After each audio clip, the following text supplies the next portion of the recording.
महापौर दीपमाला काळे यांनी अधिकारी आणि कर्मचाऱ्यांची थेट हजेरी घेत शिस्तीचा चाबूक उगारला आहे.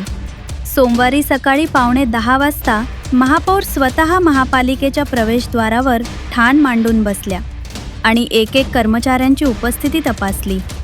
गेल्या काही दिवसांपासून नागरिकांकडून तक्रारी येत होत्या की अधिकारी वेळेवर भेटत नाहीत, कामे रखडत आहेत आणि नागरिकांना वारंवार फेऱ्या माराव्या लागत आहेत.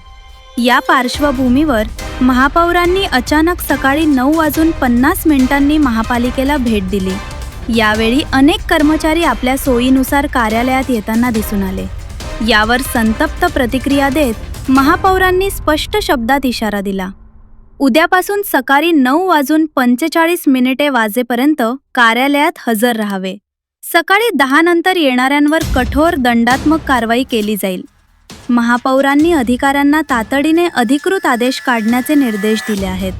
हजेरी पत्रकावर वेळेवर सह्या करून प्रत्येकाने आपल्या विभागात कामावर रुजू होणे बंधनकारक करण्यात आले आहे.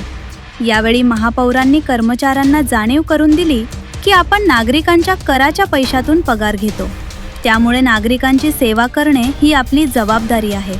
कर्तव्यात कसूर खपवून घेतली जाणार नाही. महापालिकेत आता प्रशासक काळ संपला असून शिस्त आणि जबाबदारीची नवी सुरुवात होत असल्याचे संकेत या कारवाईतून मिळत आहेत. जळगाव महानगरपालिकेत वेळेचे काटेकोर पालन होणार का? उशिरा येणाऱ्यांवर खरंच कारवाई होणार का?